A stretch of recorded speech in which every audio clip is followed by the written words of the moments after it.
Tango mokili eboyaka, te tango lola etatolaka, tango mokili efingaka, te tango lola etombolaka.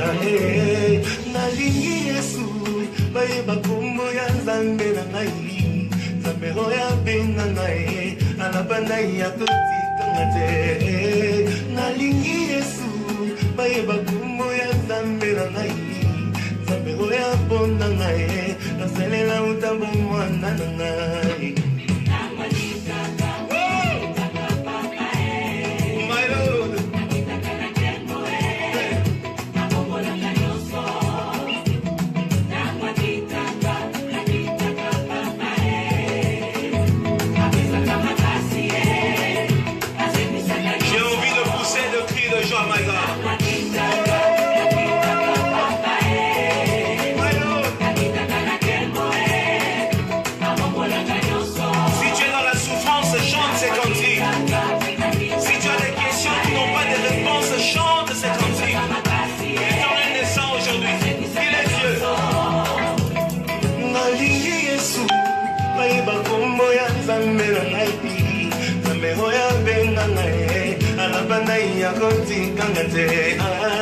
Nalingi Yesu, bayeba kombo ya shilo na ngai, Nzambe oyo aponda ngai, nasalela utambo mwana na ngai.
Ça c'est une bonne nouvelle pour toi, Yokambo. C'est pour toi.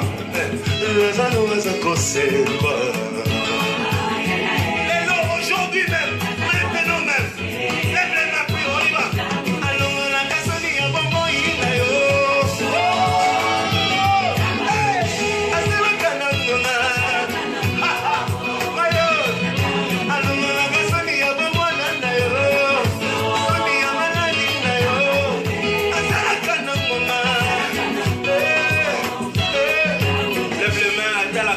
Malobango Rio atala kamotema Kamo mokilezo finga lui regarde dans ton cœur et il voit tout Loba Afongo na kalola Afongo na kalola Atala kanamona Loba lisusu makasi o moto na bitumba Apesa ka hello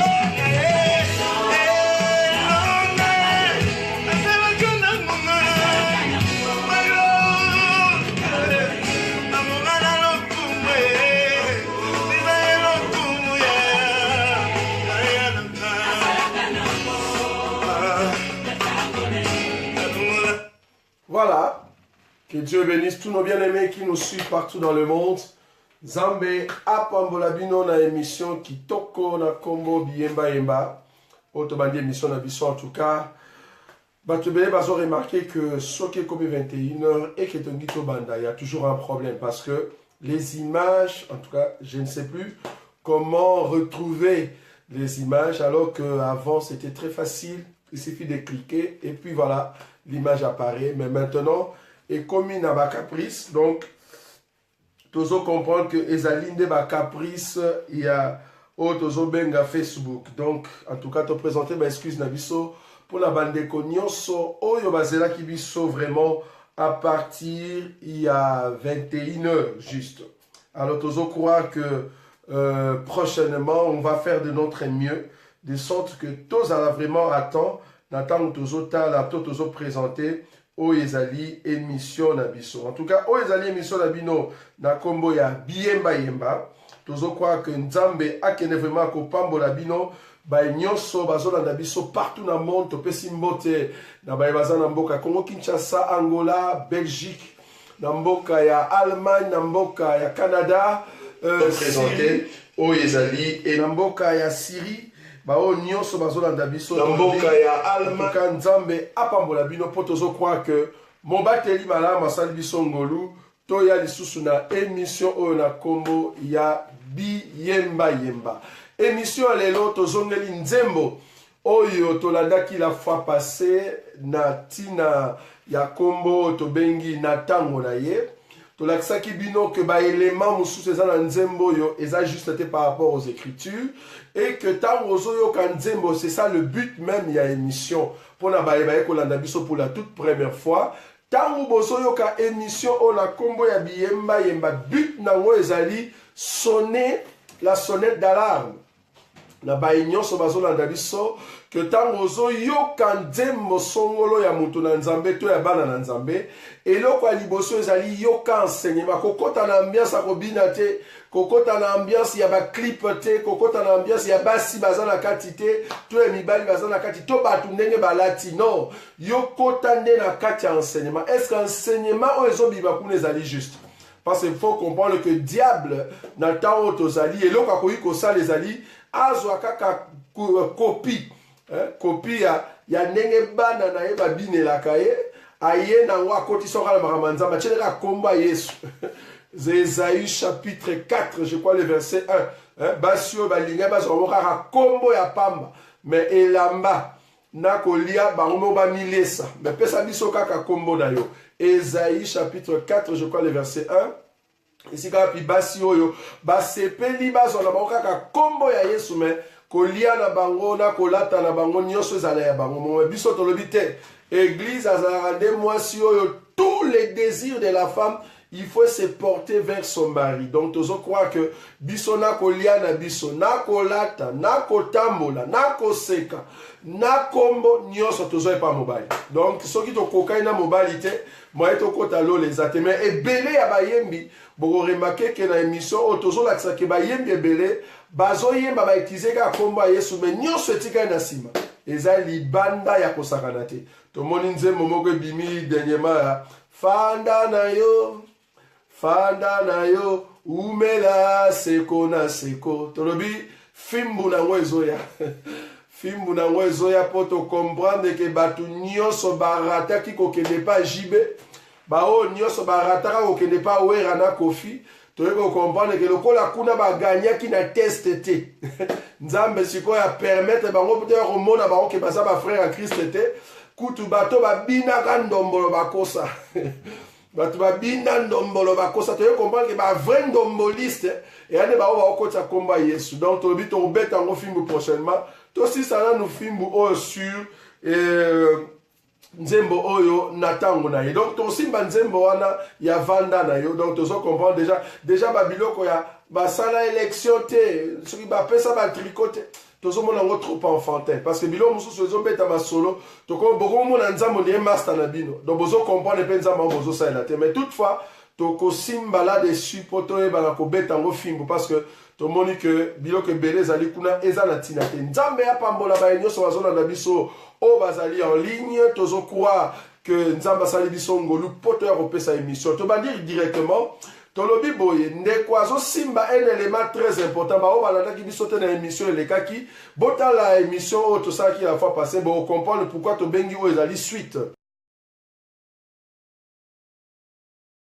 na ye pe lisusu na nzembo ya ndeko na biso na kombo ya sœur Dena Mwana. Donc tolobi tomekala kosimba pe nzembo parce que ezali quand même très important. Tolobi boye nzembo oyo ya ndeko na biso Moïse Mbie tolobi que tozala na problème na batute bino bolinga koluka ba problème po bo créer moi animosité te biso zala na problème na batute tokota ka pe via privé ya batute toyaka kokota lisolo soki tomoni obali kobeta lisolo ya yaya so to comprendre kobali kotanga lisolo ya yaya obali kobeta lisolo ya Yesu biso matoi na biso efungani po tolanda po bita biso ezala toyoka nde liloba yaya siko ntango toye tomoni kozobeta lisolo yango bien te ozobina bien te tocomprendre ke no ya un problème nde esika toyaka kobimisa chicote mpona kolobake nzembo tele place tele eza juste te. Tolobi boye ndeko tosolaki la fois passée par rapport ya partie ya liboso ya nzembo mais deuxième partie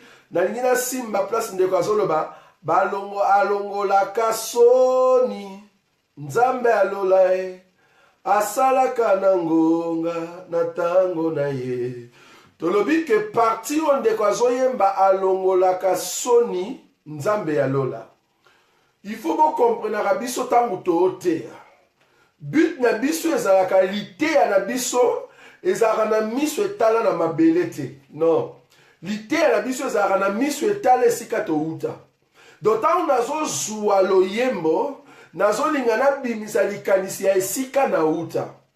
Or soki olandi nzembo ya ndeko ntango alobi ke alongolaka soni yazoloma likambo ya kolongola soni yazozwa ngo na sansi ya moto abalaki te abali moto azalaki na mosala te azwi mosala moto azalaki na mbongo te azwi mbongo moto azalaki na niveau te azwi niveau to moto azalaki na mwana te aboti. Biso tolobi te yango wana nde te kolongola soni parce que soki yango wana nde nzambe baobengaka nzambe alongoli mutu soni alors c'est que ndenge tolobai la fois passée nzambe alongola mpe Bill Gates soni alongola Pogba na otanga bakombo ya bato boyebi balongola bato lokwa bapogba mutu azalaki na difficulté mais lelo azwi ngolo abeti bale azwi mbongo alongola bato soni lokola mutu okwa Neymar na otanga bato oyo oyebi oyo azalaki na difficulté vi ya passe mais lelo asomba Michel na otanga kombo ya bajoueur oyo oyebi ya bayembi oyo oyebi babandaka na difficulté mais lelo bakoma bapatron toloba nini est-ce que nzambe alongoli bango mpe soni nde yango question na biso.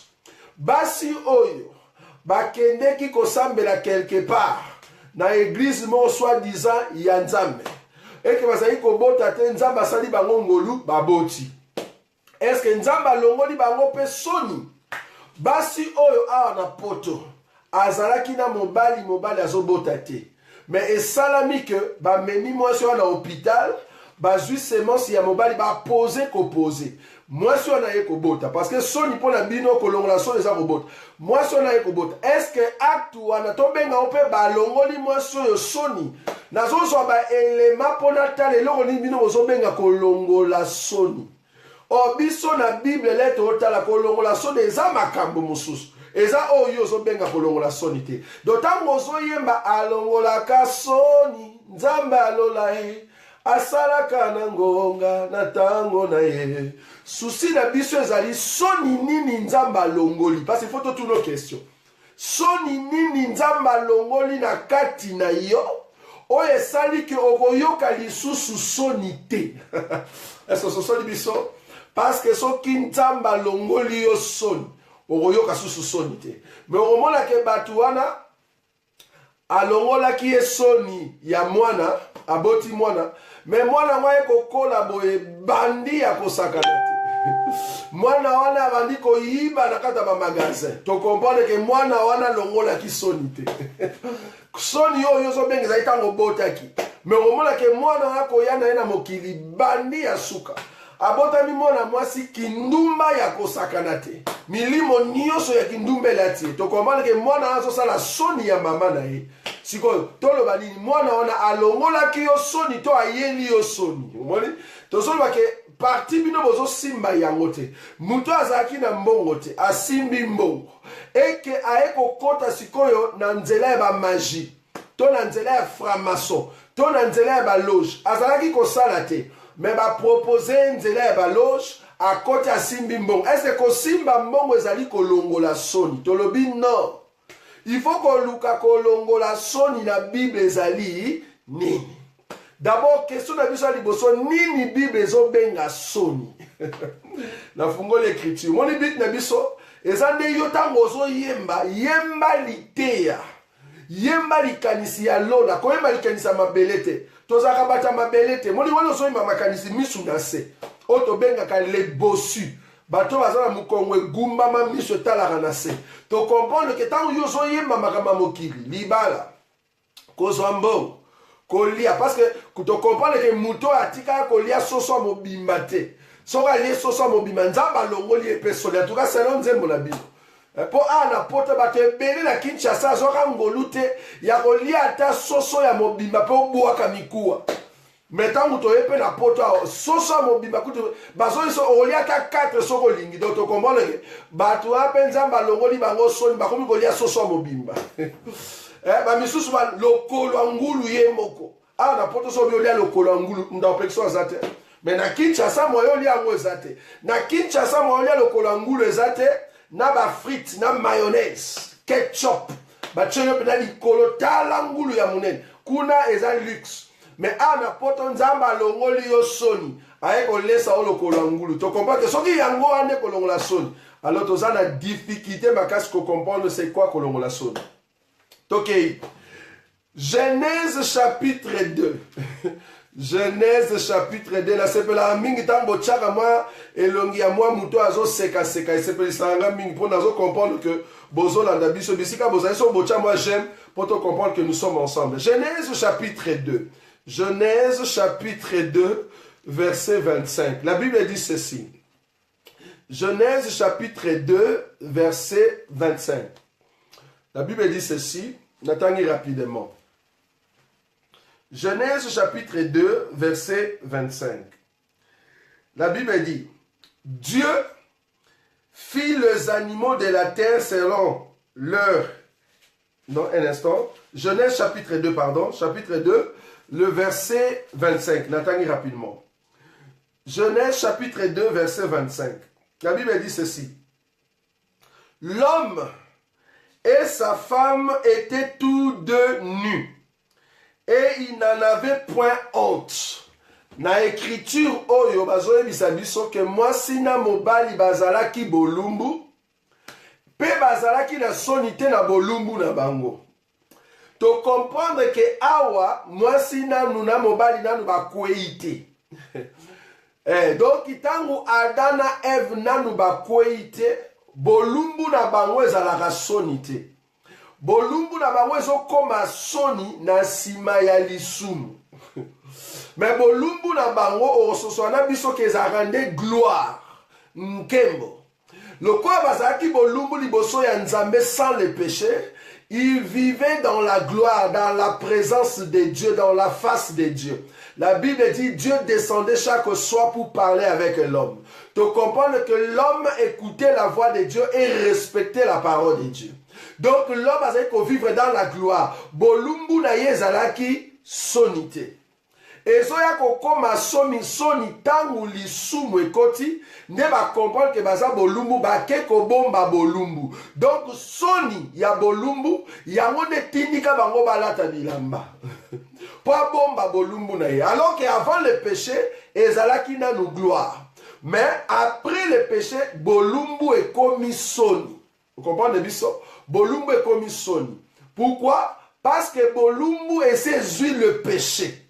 Nous sommes sur la biso. Nazo kita, nous avons sa définition de la honte dans la Bible. Nous avons une autre écriture. Nasimbi. Daniel chapitre 12.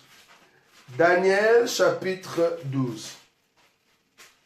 Daniel chapitre 12.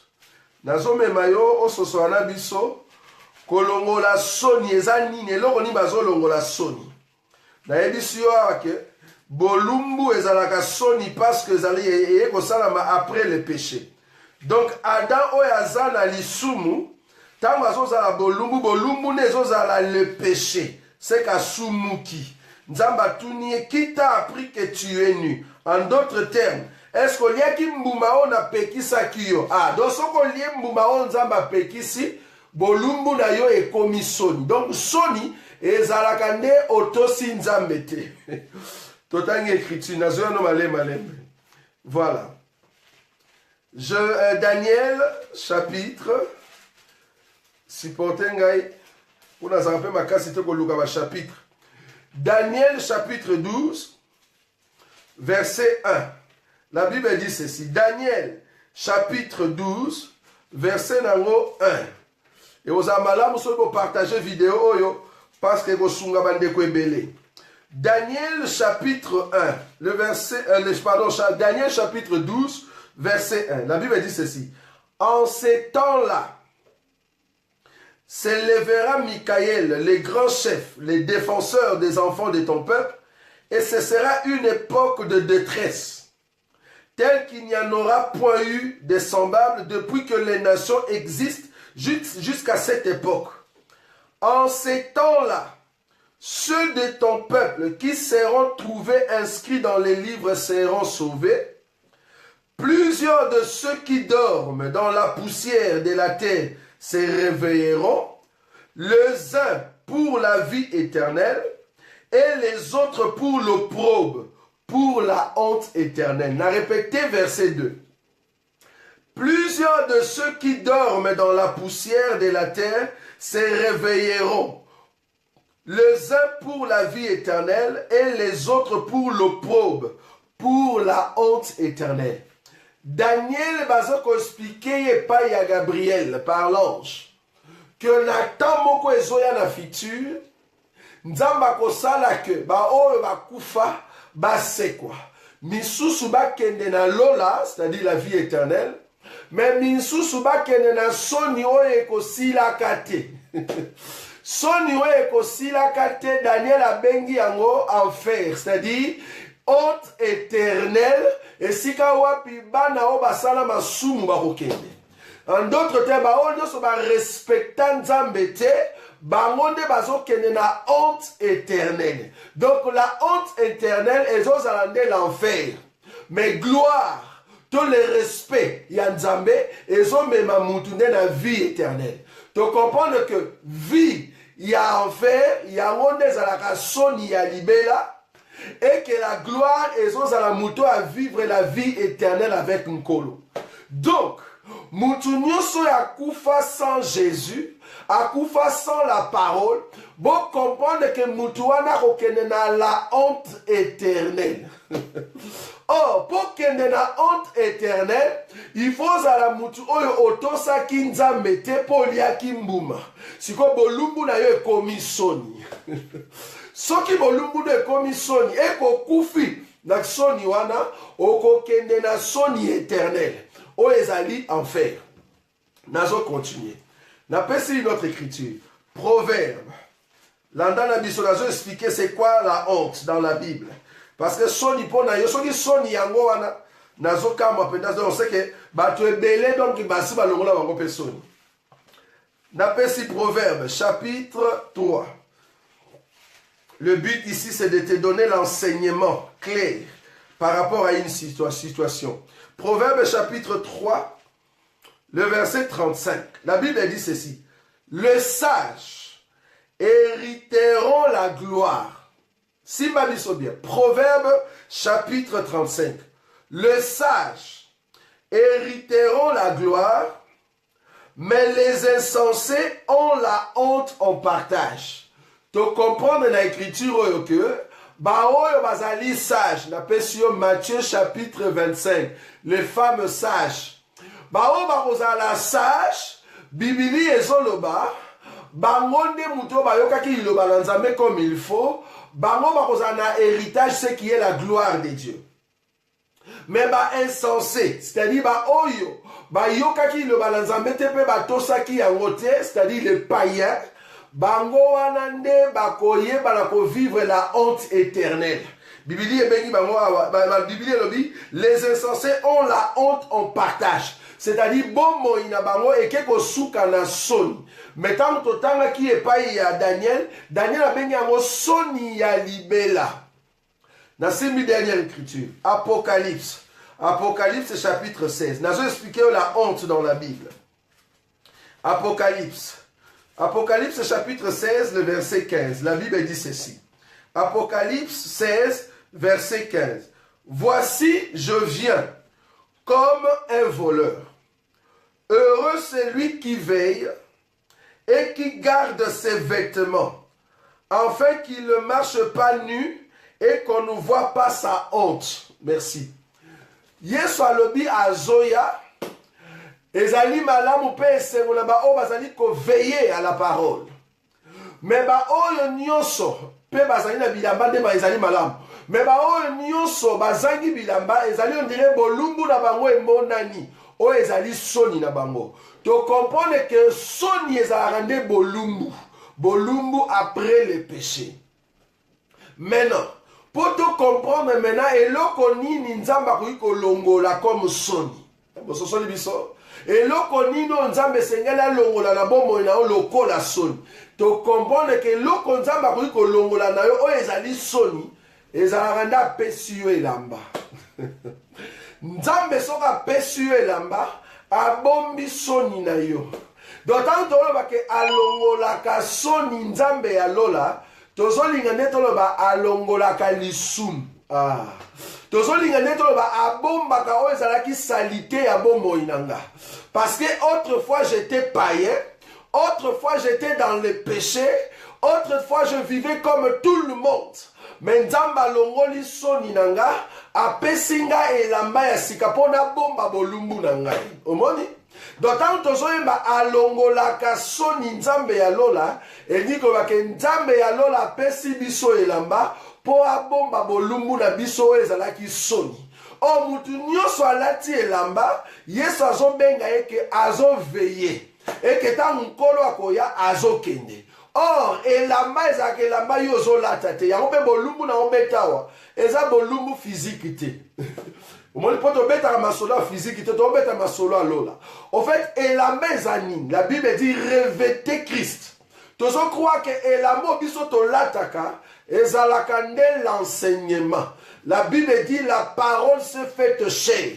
Il faut liloba elata nzoto. Tango tozo mona yo na nzela, dotala ke soni elongwa kati na yo. Bo comprendre que mutu nyonso aza na enseignement te, azalaka mutu ya soni. Mutu nyonso oyo atosa nzambe te. Oyo azali ko désobéir na iloba ya nzambe aza bolumbu. Il faut nzambe aya apeso elamba po abomba bolumbu na yo. Oh, po nzambe apeso elamba, il faut alongola soni na yo, alongola masumu na yo. Yango la Bible nous dit, Maudit soit celui qui est pendu à la croix ou au bois. Tozo croire que Christ, koyana sena moi, ayaki alata la honte, l'opprobre, la colère et toutes sortes de péchés. Oh, ezaki likolo na yo ya lati yango pa peso elamba na ye. La Bible dit ceci, le Seigneur Jésus a dit, venez à moi vous tous qui êtes chargés et fatigués, je vous donnerai le repos. Tango azo benga biso, biso tozo pesa ye poa na biso. Tozo peso ezaki bolumbu na biso, ya azo pesa biso elamba ya kimia. Azo pesa biso ezali elamba ezo bomba bolumbu na biso, tu ezo longola biso na état ya péché, poto kota na état ya gloire. Na simbi écriture, Ésaïe chapitre 53. Tolobaki émission o ezali soso azoganga. Po ala musa mutu nyonso oyo azolala na pongi atelema alanda enseignement. L'enseignement ezoteyama na banzembo lelo ezozala un enseignement ya babosu ya batu baza na kuki na mukongo. Batutu bazoteya makambo mabele. Comment prospérer sur la terre, comment gagner sur la terre, comment avoir la bénédiction sur la terre, comment réussir sur la terre, comment avoir le mariage, comment avoir le miracle, comment te comprendre que baza ba bossu. Bateau mis ce talent dans ma belé. Mais biso tozala bateau mis sous tozali redressé par les dos pour to talent kolo. Bozomo la biso parce que muto azali bossu azo talent de nyoko azo soin na lokolo olia talent nyoka o Moïse atomboli. Est-ce bozo soso la biso. Soki mis na yo tali makambu ya mabele okokota lola te. Il faut mis na yo tombo malikolo et pas ya o azo pesa bomoi. Ésaïe chapitre 53. La Bible dit ceci, le verset 3. Méprisé et abandonné des hommes, homme de douleur et habitué à la souffrance, semblable à celui dont on détourne le visage. Nous l'avons dédaigné, nous n'avons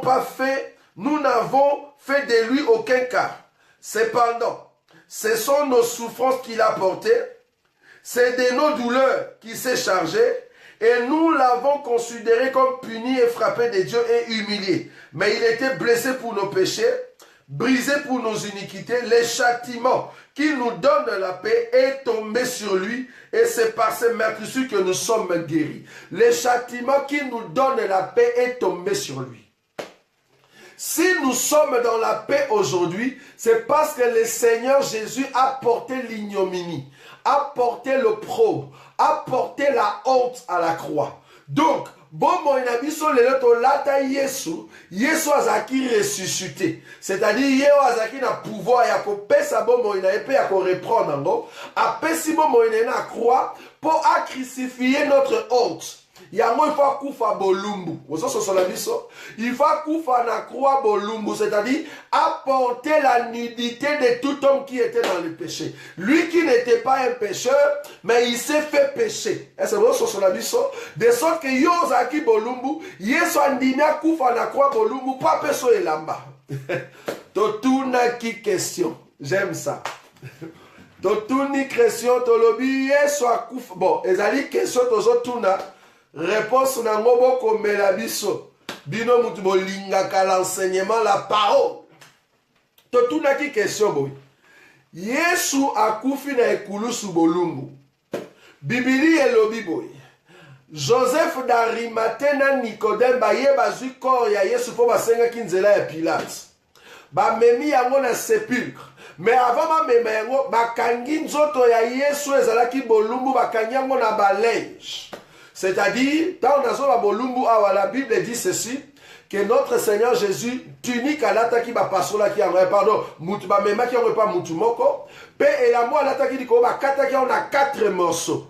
Donc, bilamba ya Yesu, ba longo la qui a mon écoulus. Pendant la sorte qui est tunique et qui n'est pas mutumoko songolo, tous un enseignement là-dessus, pour la royaume on peut s'en siko awa. Et puis il a quatre morceaux dans un apostolat sur le quatre terres ou les quatre manières parce que temps est alité. Mais il y a même pour le retard il sait que Yesu a kufa ki balongo la bilamba na ekulus. Bibili elle dit siko ba na linge pour ba kanga nzoto ya Yesu ba memango na sépulcre. OK. Tant akomi na sépulcre le jour de la résurrection. La Bible dit basi ba ye. Bakomi na kati ya sépulcre. Bamoni bilamba oyo Joseph d'Arimathée ayaki nango pe na Nicodème. Evandi wana. Et puis ange azaki pembeni to mwanze azaki pembeni abengi Marie. Ya kanisa ke zalaki jardinier. Nzoka nde zalaki nkolo. Tango babengi akompone ke zalaki nkolo alobi rabi. Tango alobi rabi amoni ke zalaki nkolo alinga simba biko simbanga nanu te pona mbati nanu te. Tozotuna. Yesu wana oyo asekwaki. Pembeni ya mwasi oyo alobi ke kosimbanga nanu te. Azalaki bolumbu to te. J'aime ça. Parce que soki ezali nkolo. Ye akufaki bolumbu. Bo asekwi bilamba netikali na sépulcre. Bo abimi. Bo tango abimeli mwasi oyo alati bilamba to te.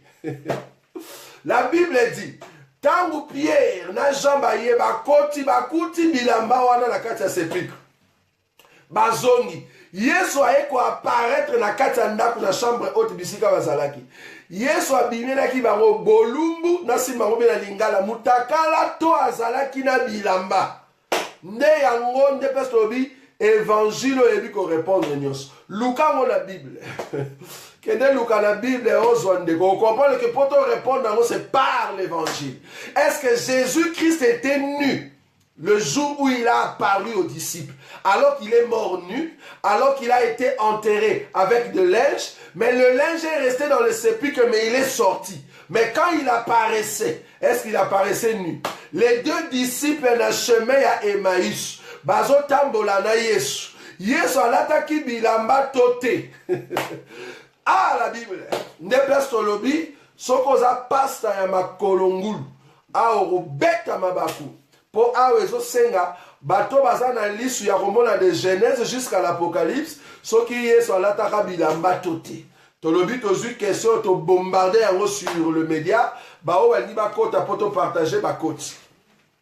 Donc tolobi boye la nudité ezalaka nde soni. Yango Yesu il faut apporter soni na biso na croix. Apporter les péchés na biso na croix. Donc Yesu azalaki bolumbu na croix parce qu'il a apporté la nudité du péché. Parce que pour azongisa Adam na position ya liboso, il faut non s'identifier na Adam qui vient de tomber. Or Adam qui vient de tomber azalaka bolumbu. Yango Yesu il faut kufa na croix bolumbu, c'est là qu'après azo ressuscité. Donc on comprend que la nudité ezalaka ndena nous lisum. Alors les lobiso Nzamba alongola biso soni comment? Alongola biso soni parce qu'à kufa na croix bolumbu, apesa biso zaki bomo inaye, ce qui était l'habit de gloire. Parce que mutunyo so azangi elamba okota lola te. Soko zana elamba babengi Christ te okokota lola te. Pokota lola, il faut revêtir Christ, yango ndem de zokoti solola. Wane zalaki en tout cas parti yandeko la biso Moïse Mbiye. Boso la biso malam tolobi likambo ya nudité ke nzambe alongola rasoni ezali nde nzambe oyo azolongola lisumu kati na biso. Alors tokei maintenant koyoka deuxième chant ya ndeko na biso Dena Mwana yepa yembeli nzambe, mais tolinge quand même toyoka nzembo oyo na bino ensemble totala soki ezotosa écriture toté yango toke koyoka ngo ensemble parce qu'il y a des éléments très importants. Poto sokwa ke bate bele bazoye mabe makasi. Voilà.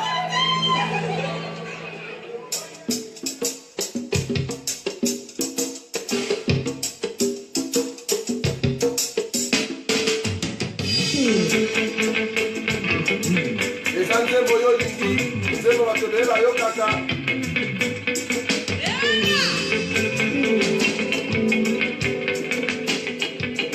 Et à ce moment-là, nous sommes bien d'abord, nous vivons dans l'enseignement.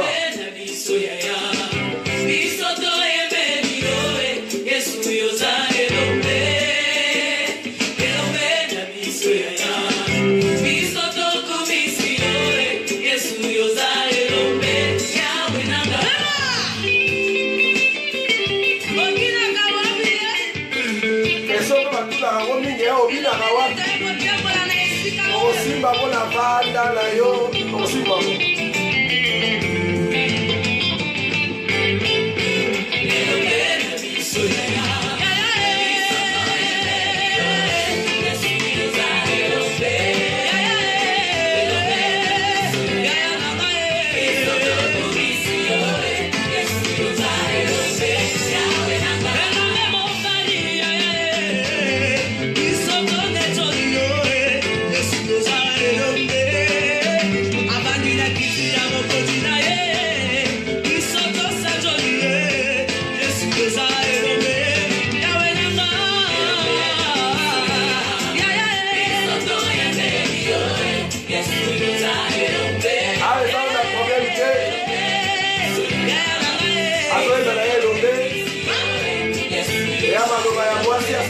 mobali na ye ya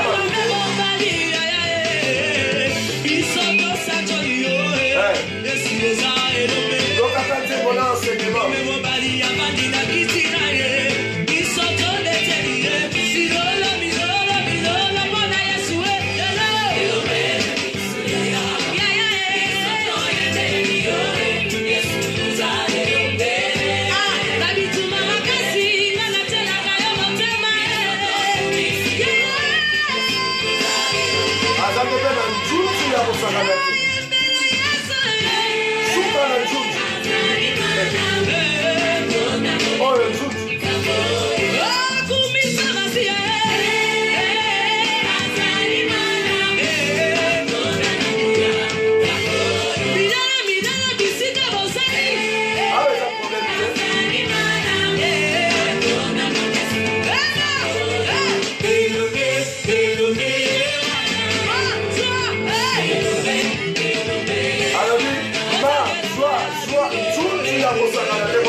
abadi bien ayebobebisa masolo bapasola lola tala mpe sitemo bebi yango tolobi bango nyonso bazoyeba ndenge moko donald tomoni te lola lolo epasuka te basola lelo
ça c'est grave, c'est grave.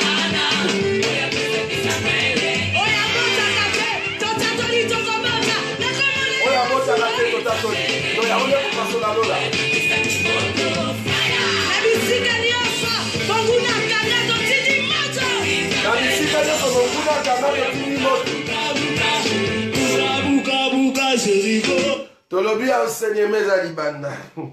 C'est grave. Nzembe bandi nango bien, vraiment, vraiment. Mais non, Koyoka. Et bandi très bien. Mais malheureusement, comme vous l'avez remarqué, Ndekwa bandi nzembo bien. Abandi nzembo bien. Mais ça dit que là ça est comme baby ça. Dans la bandi makambo ya pas sola lola. Donc du coup, déranger biso tolobi ezamawa. Parce que banzunzu ya lole ya onabi ba passa na banwe bele ba bata banzunzu na ndenga osakanate. Au moins avec passa a ôté en été. Avec costume, cravate, bon bien na bangonde pour baza makasi na okende Italie. Ba costume ma futa wana sapata ba chongeri, oui ba sapata ba chongeri, donc sapata songe ya kosala ma futa. Asa ma valise bien et puis asa le ba malembe parce que passer le ba malembe noki te fois le ba malembe. Asa na montre moko ya bien. Coiffure donc propriété à Rosaranate parce que ça a écrit autre religion qui tendi. Il faut coiffure, il y a bien solo à parfum. Mais aux hommes bien qu'à zone ba maraba on le besoin d'en juste était le maramanzambe. Donc on va bien un farceur. Donc l'icro. Mais donc na costume, donc à l'icro mais na costume. okibake maloba to azote eza libanda libanda tango otune keso pasta makambo lobi eza wap na bible. Oh non, vous posez trop de questions. Souci na biso ezali tango bete loko.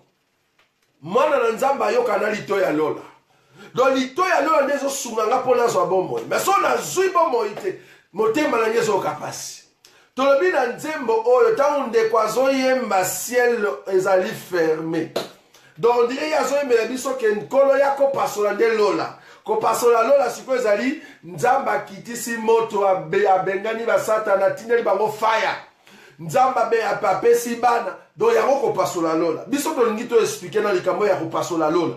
Ona nzambe kita fungola lola, fungola tozolinga to yeba.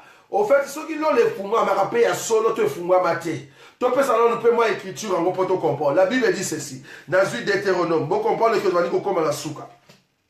Deutéronome chapitre, parce que tout ce matin on la fois passé, mais bandeko qui t'ont vendu ça on le sous très bien. Deutéronome chapitre 28. Deutéronome chapitre 28. Na simbi écriture, première écriture. La Bible dit ceci. Bo simba biso bien. Tozo lingato memabino pour la kotali sabino que ba te bele ba otera kinjunju. Bozo te a Bible te ba otera kinjunju, c'est-à-dire au côté c'est qu'un esprit. Au sommet ma costume na yo na ma valise na yo au salika effort ici faut avoir 15 costumes passe la mission là tarabie au tebi wana mais oh ils ont bimana munoko ils ont pesa mon boulou tant aux yo quand on dit non aux akufa parce qu'ils ont bêta libanaire au sakanate. Deutéronome chapitre 28 na simbi verset 1 na 2 landa biso bien nazo lingana expliquer c'est quoi le ciel ouvert.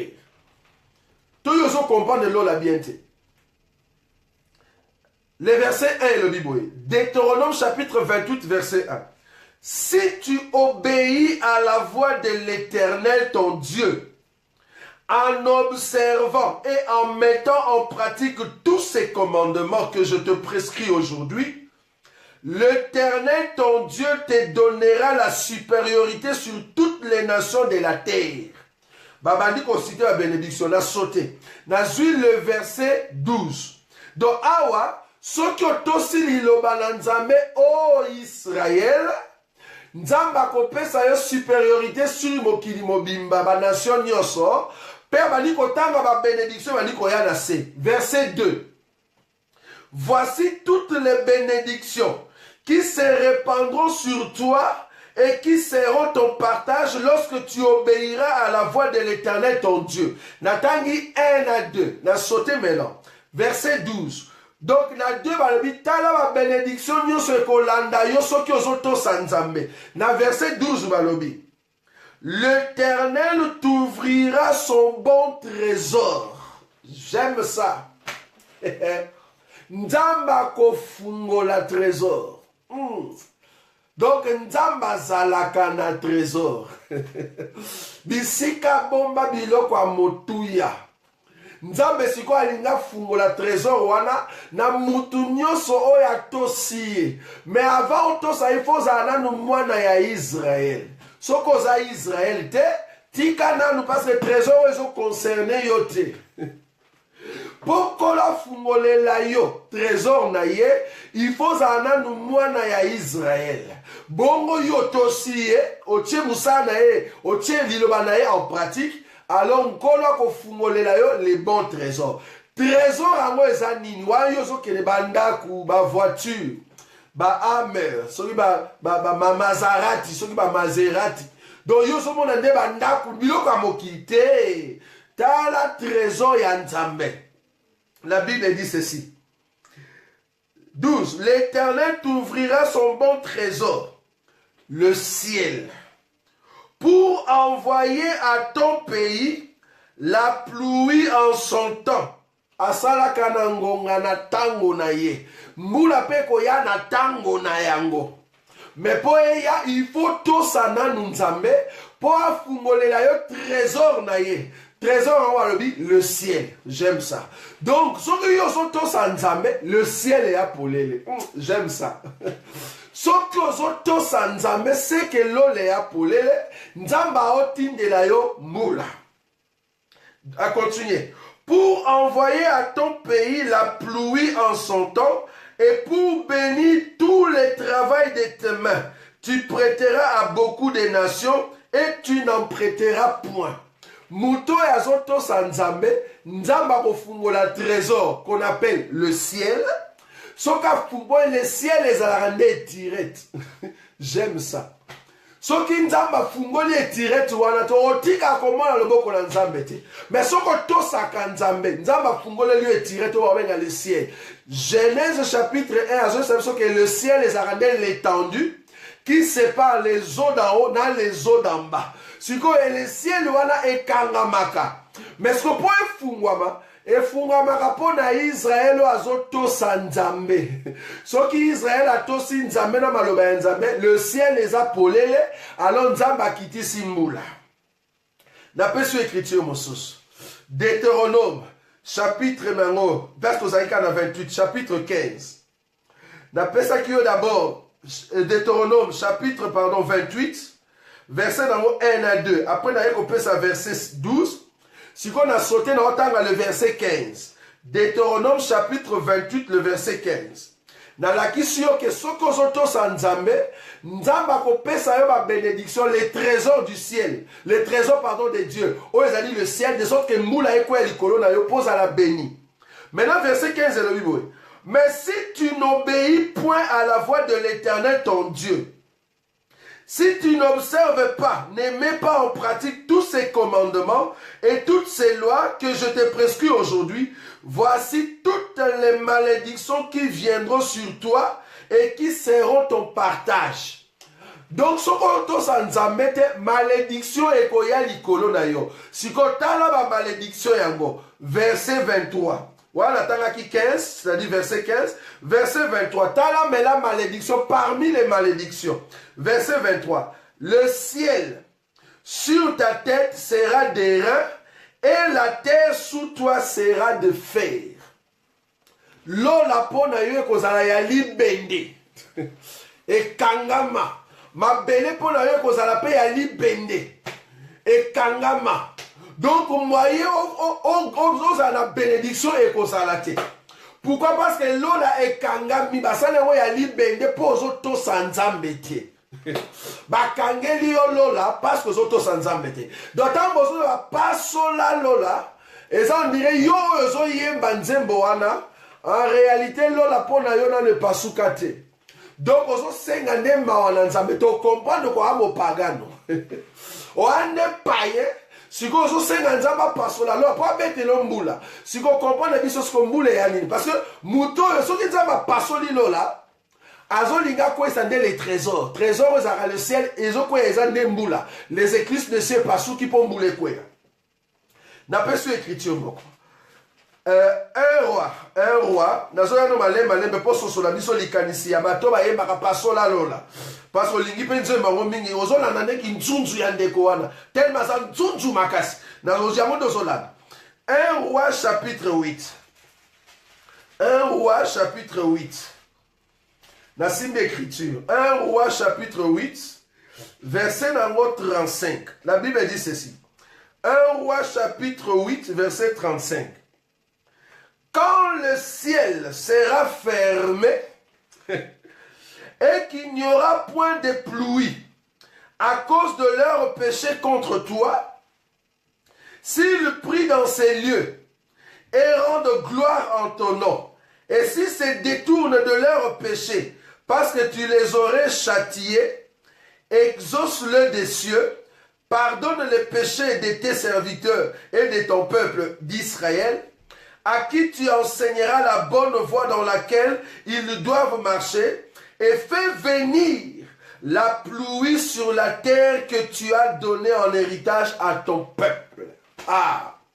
Donc, ce qui l'ont les kangami, pour Israël, Salomon a dit, mais ce qui va y ko sambela, nkolo yoka bango. Yoka bango na kati ya temple oyo, pe limbisa bango na lisumu na bango, alors passo la lola, de sorte que moula ekwea. Mais ce que les soum na bango ils continuer. L'ole ko pasukate. Donc l'ole kangamaka pona batu ya masum. J'aime ça. Donc Israël, pour l'ole pasuka, zalande mutu ya obéissance de la parole. Mais ce que auto sanza mette, l'eau les ali fermé. Mais mukolo oyo ko reconnaître mabe na yo, nzamba ko pasola lola atindeli yo mbula. Si ko tanga na obeta lisola mbula, yo so mona be mbulu ebeta ya bakaki. Tana lo mbula, yo pona yo mbula penza ko do mbula penza ebeta ya bakaki. Et quoi itala skota la bénédiction roja lo baki ya mote. Simbaka biso bien. Nazo beta masola mokilité. Yo so mona be mbula, mbula bani ko kweya. Boya na bakantini botoka ba mai roja lo baki ya mote bénédiction. Ososo biso mabe ya mbulo te. Simba biso Ésaïe chapitre 55. La Bible. Ésaïe chapitre 55. Yoka Bible nengelobi. Mbula ndenini. Aïe aïe aïe. Mbula ezanini. Ésaïe chapitre 55. Verset numéro 10. La Bible dit ceci. Comme la pluie et la neige descendent des cieux et n'y retournent pas sans avoir arrosé, fécondé la terre et fait germer les plantes sans avoir donné de la sémence au semeur et du pain à celui qui mange, ainsi en est de ma parole. J'aime ça. Qui sort de ma bouche, elle ne retourne point à moi sans effet, sans avoir exécuté ma volonté et accompli mes desseins. Tu comprends que le ciel les a rendus munoko ya Nzambe. Ça j'aime beaucoup, frère. Le ciel, ce qui Nzamba kangi munoko, le ciel les a fermés. Mais tant Nzamba fungoli munoko a lobi et anda fungoli le ciel pour lilobe bimeya na bomo inayo. Est-ce que ce sont la biso? Nzamba kangi munoko pour tous les païens. Mais Nzambe leloza munoko ya polele. Le ciel est vide, le ciel est ouvert, le ciel est clair, parce que nous entrons par la parole de Dieu. Nzambe lelo beti sambula ya liloba, liloba ya na nzelo ya Yesu Christo. La Bible dit, Genèse chapitre 1, le verset 1. La Bible dit, au commencement Dieu créa les cieux et la terre. La terre était informe et vide. Il y avait des ténèbres à la surface de l'abîme. L'Esprit de Dieu se mouvait au-dessus des eaux. Dieu dit que la lumière soit. Tu comprends que la lumière qui sorte de Dieu, ezo zala maloba nanzambe. Ezo ya la lumière, oyeya qui comme la parole, et la parole s'est faite chair. Donc, Yesu kokita, azalaka nembule beti na bomo na biso. Yesu koya comme la parole, comme l'enseignement, et azalaka ne la pluie.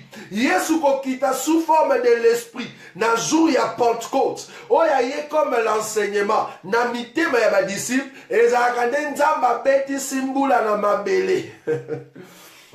Soki mabele zumbula te, mabele koka kobimisa semence te. Soki moto azwi liloba na Nzambe te, mutu na Nzamba ko manifester ba mbuma ya molimo te. To sosoli que la pluie ezalaka nde liloba na Nzambe, o Nzamba betisi na mitema na biso biso tozalaki la terre, de sorte que la terre toyeba kobimisa le fruit. Alors, tozo le baboy, munoko ya Nzambe ya monde soza le ciel. Ce qui Nzamba kangi munoko, c'est que Nzamba kangi le ciel. Mais tant Nzamba oloba, c'est que le ciel est appolé. Est-ce que vous avez la biso? Nasim écriture. Natangi Deutéronome encore, nazongi wana. Deutéronome chapitre 11. Deutéronome chapitre 11. Deutéronome chapitre 11. La Bible dit ceci. Deutéronome chapitre 11, le verset 14. Deutéronome chapitre 11, le verset 14. La Bible dit ceci. Le verset 14. Je donnerai à votre pluie, à votre pays, la pluie en son temps, la pluie de la première et de l'arrière-saison, et tu recueilleras ton blé, ton mou et ton huile. Tango ba obeta lisolo, ya mbula kokwea na kati ya Israël sosola biso ke tozalaka na mbula mibale. Deutéronome chapitre 11 verset 14. Kuna tozomona ke tozalaka nde na mbula oyo ezalaka ya première saison pe ya arrière saison. Mbula ya première saison ebetaka avant hiver. Mbula ya arrière saison ebetaka après hiver. Pourquoi? Parce que ça comme la semence pour mon mabele et se verdoyer. Tu comprends que avant hiver, les autres ont fait l'automne.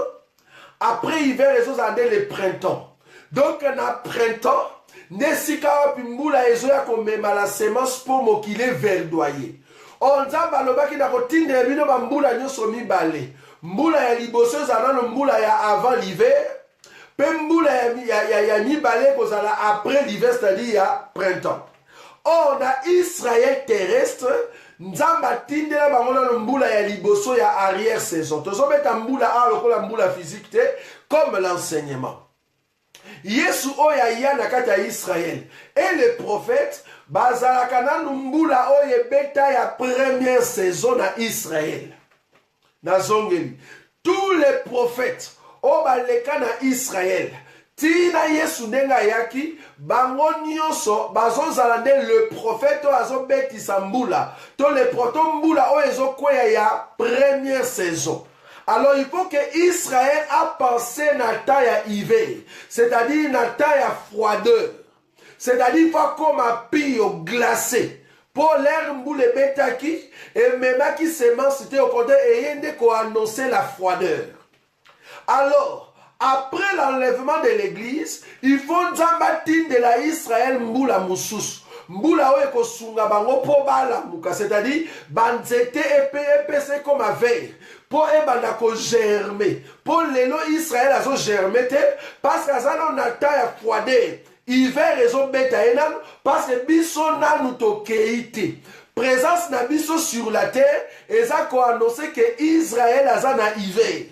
Mais tant que biso to kokende, nzamba ko se souvenir na Israël à côté de la les deux prophètes dans un esprit à Élie et à Moïse, bangonde bazo za la mbula ya arrière saison pour na Israël, de sorte que Israël a bimisa pembuma. Et c'est besoin sur la biso. Donc priez. O Salomon salaki pour na Israël, pour nzamba betisa mbula, mbula o ezoya komema la semence pour vous moissonner, ezaka nde mbula ya arrière saison, c'est-à-dire ya printemps, et sika wapi mbuma ekoyeba na kobota malamu. Bozo soso la biso. Donc biso lelo, biso nde toza ko profiter na mbula o ya arrière saison. Pour Israël aza na ta ya hiver. Mais ngana yo tozozwa la pluie, o ekweyaki depuis jour ya Pentecôte. Kino lelo mbula wanezali par le Saint-Esprit, c'est-à-dire l'enseignement. Donc l'église lelo nzamba fungola mundoko ponaye, c'est-à-dire le ciel n'est pas fermé, le ciel est ouvert. Mundoko ya nzamba eza polele azo betisa mbula na nzela ya liloba. Esaïe chapitre 55 verset 10 tina 11 je continue à 12. Kuna bazoloba que liloba ya nzambe eza ndenge moko na mbula. To comprendre que soki le ciel est pas souki mbula ekwei ezala nde mundoko ya nzambe efungwami liloba ebimi eye ekiti na mitema na biso epesi biso bomoi. C'est comme ça que liloba ezozonga na biso ensemble, c'est-à-dire l'enlèvement. Donc lelo le ciel eza ya kopasuka. Tango azoyeba pasola lola kumama. Donc comprendre que bazande bapagano. Tango azoyeba nzembo asekoza bopagano. Nalandaki susu nzembo mususu bazoyeba ona assemblée. Il y a la compassion à Kinshasa. Bazoyeba déchire les cieux. Déchire les ciels. Non, bozoyeba mabe. Prochainement je vais le mettre. Bazoyeba déchire les ciels. Oh Jésus déchire les ciels. Bozoyeba mabe. Yes, c'est à pasola lola. L'eau les a oya blé oyote. Tout la qui question. Ce qui l'eau les a oya blé. C'est que les Américains ba kota lola pamba passe ba kenana ba fizé. Ba koti na fizé, ba koti na kata blé oyo ba bungi. Si on est à côté lola toté. Au moins que ba kota lola te. Si on l'eau les a nini. L'eau les a nini. Parce que mouton a matin na fizé à kota na kata blé wana akei banda kena boyoki ka asali un mois banda kendeki. Kozo na peso sur un mois. Bon, on est à bâti un mois bungi bozo monete. C'est qu'à continuer là. Pour na yo l'eau les ali bleu. Donc, quand on passe là, tolobi qu'on passe là, là, eyande nzambe abetisi mbula na kati ya bomoi ya bana na nzambe tolobi boye lelo lola mpo na biso epasuka liloba la nzambe yango nde epesi biso bomoi yango nde ekangoli biso yango nde ememi biso na dimension ya grandeur donc lelo tosimbi bilaka ya nzambe parce que lola eza ya kopasuka nzambe aoloba nzambe aopesa biso bomoi mbula ya nzambe ezokwea na mitema na biso bomoi na biso ezochange tout le temps bao bazalaki badroge bao bazalaki baimpudique bao bazalaki bamenteur bao bazalaki baadultère bao bazalaki badébauché ntango mbula ya nzambe ekwei na mitema na bango echange semence echange vie na bango balongwe na lisumu esika bazalaki balongwe na malédiction balongwe na balien ya famille balongwe na sorcellerie